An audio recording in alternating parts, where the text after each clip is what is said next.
Good morning and welcome to GTV. And as y'all seen up in that title, we about to be talking about the 10 most important departments you need to have locked in as a PV student. If you a real OG, you already know how this usually go, but we're not doing that. We getting straight into the video today because we talk about some pressing information. Department number 1 is going to be financial aid. So financial aid has two ways you can contact them right now. They have a queue list, which is literally what it's called, queue list entry, to where you can go online and get in line, or you can wait in line anywhere between the regular business hours, or you could call the 1000 number. I'll put the options on the screen so you don't have to sit through all that, but call the 1000 number and you can get in contact with financial aid. Everybody knows financial aid really has everything to do with money. So if you have any money problems, if you're looking for a scholarship, if you're wondering why you haven't been awarded, all of those types of things are financial aid questions, and you need to go ahead and handle that as fast and as soon as you can, because it doesn't do nothing but delay you being dropped or delay you getting a refund. One of the two. Second department is the registrar's office. The registrar's office has also moved to a queue list thing, you know what I'm saying? I'm gonna put the poster right here, that's why I keep pointing right here, but the queue list entry thing is how they're taking appointments and stuff. You can wait online, and then you'll basically be in the Zoom call with advisor or whoever what they call the registrar employees, and they're gonna walk you through your process and everything you need to do. But the registrar's office, you use that for basically registering for the most part. In the middle of the semester, there's going to be a time where you can drop classes with the W. There's going to be a time where if you ever want to drop a class or before the last drop date, you need to go take the form or get the form from the registrar's office or from the registrar's forms on PVAMU.com, because you know COVID-19, so we're not really getting forms and stuff. Prairie View is not accepting any paper. They're not accepting paper money, and they're not accepting paper forms. All forms have been moved online. So if you need forms for financial aid or registrar, you have to access them online, and their online thing, y'all know what I'm talking about. But go online and the forms are on there. Even if when you log into PV Place, if you scroll down to the bottom a little bit, it says forms on there. All right, department number 3 is going to be student affairs. So 3 and 4 kind of go hand in hand, because 4 is academic affairs. So student affairs is wherever I navigate people to, I point people to. I used to actually work there myself, but that's where you go when you have any issues, any problems, any questions, you know what I'm saying? Not even necessarily problems, issues, and questions. Dr. Sam also works there, so if you have an idea, he's more than welcome into hearing from the student body, you know what I'm saying? He has student hour time. Y'all can go and sit in and talk to him. But student affairs, that's the office, that's the location that you go to. The first time I ever had to report a professor, I went into student affairs and I basically talked to them about the whole thing. They gave me everything I needed to know, and they sent me to academic affairs. That's why 3 and 4 goes hand in hand. Another reason why you can call the student affairs office is they can navigate you to where you need to go. You know what I'm saying? If you don't know how to get information about disability services and disability services not answering, student affairs, you can call them and they can transfer you. You know how you try to call inside a PV system so you can get transferred easily and you can make it to these different departments. We know how they be playing. Department number 4, academic affairs. Again, that goes hand in hand with student affairs because they both affairs.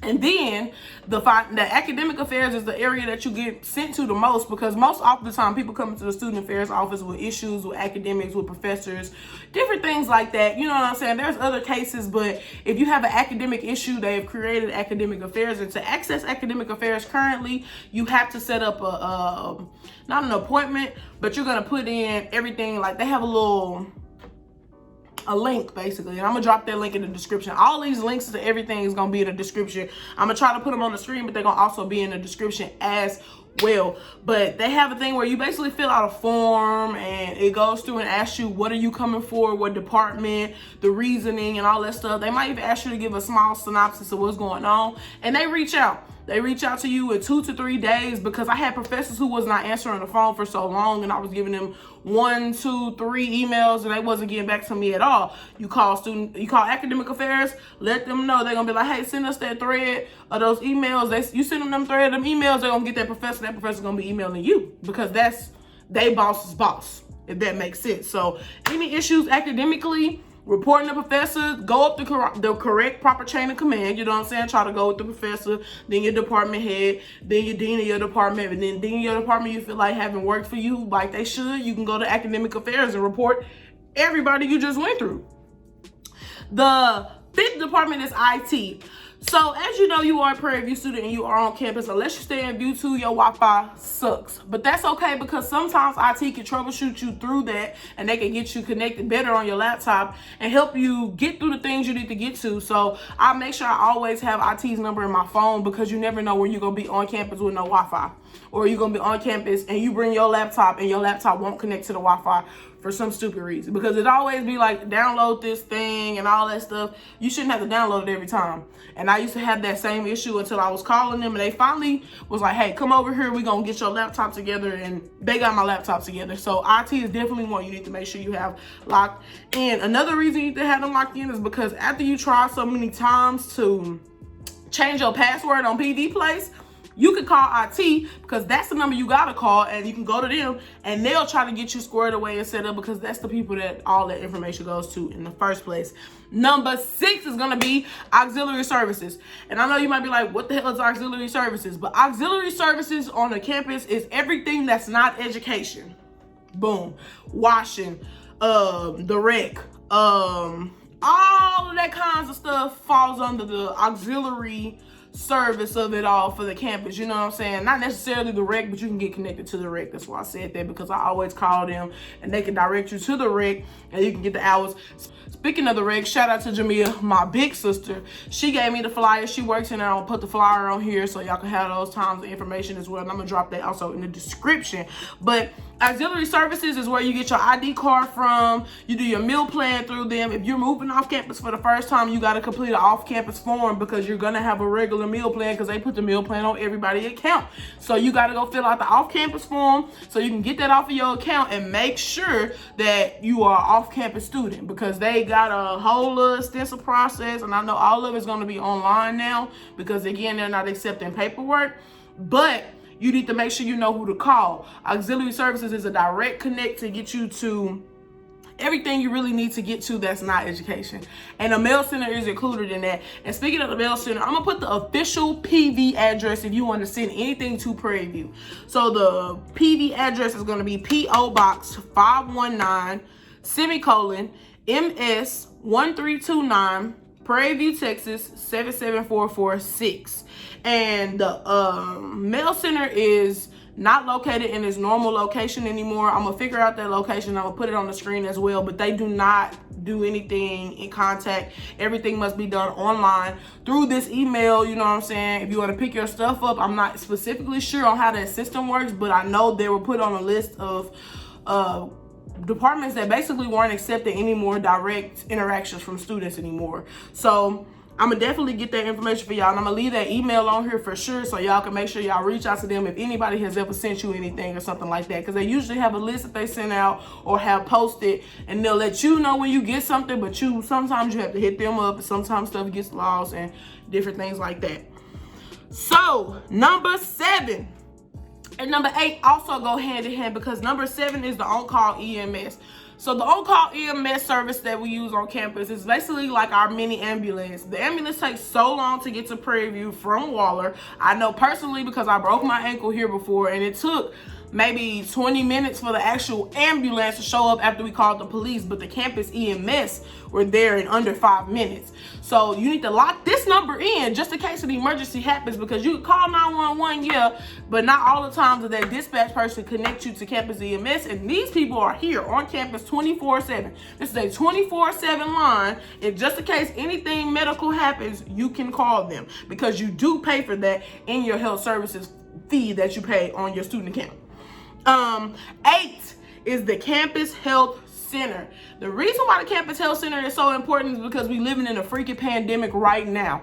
If people were to be more preventative, more proactive than reactive, and was to go on to get checked up and going to get all that stuff done, we would literally not be in this position still to this day. So make sure y'all lock in the health center number. I know every single student on this university, on this campus, pays for the health center, and we all pay for free testing every single year. I encourage everybody I know to go get tested for free, because it's free. You get 1 free one for STDs. You get as many unlimited for HIV, and you can also pay $33. I think it's $33 if you want to pay for a test, for an STD test throughout the year after you use your free one.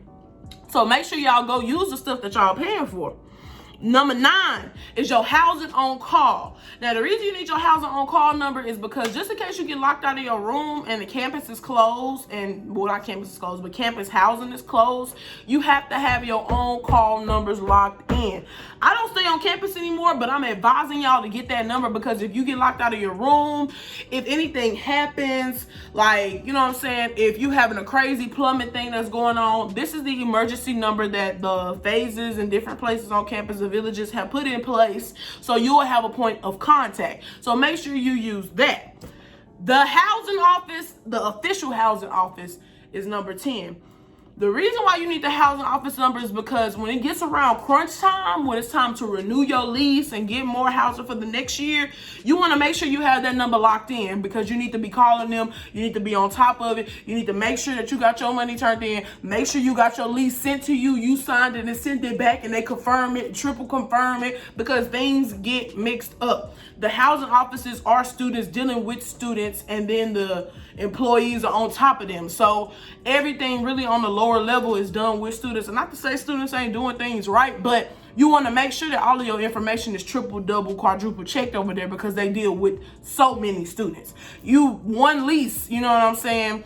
One lease email can get sent into spam, and then boom, you thought you had a lease, and now you coming to try to get a room, or you trying to go on your Please Don't Snort in the summertime, pick your roommates, and you don't have one. So make sure y'all get y'all housing information. Now, that was 10 departments that you need to run down. I'm gonna leave all the information in the description below. Please like, comment, and subscribe, and send this video to another Panther you know, because we all need to have this information. We need to make sure that we are equipped with what we need to get to stuff when we need to get to stuff, because that's one thing that everybody like to say, PV not trying to help, PV don't help. But if you reached out to all of these departments, you've reached out to all of these different people, and then they don't help you, then you can say that. You got it. You won. You win. But if you ain't reached out to these people, you don't even have these numbers, you don't even know what these offices and facilities that are here on campus for you are doing, you need to make sure you step it up. So y'all have a good one. Have a great year. Keep all of yourself in prayer. Keep yourself in faith. Keep yourself in positivity, because you're going to need to get through at PV. I love y'all. Make sure y'all stay tuned to my channel and go and look at some regular GTV stuff, you know what I'm saying, while I won't be looking so busted and hit. Thank y'all, and come back to see me again.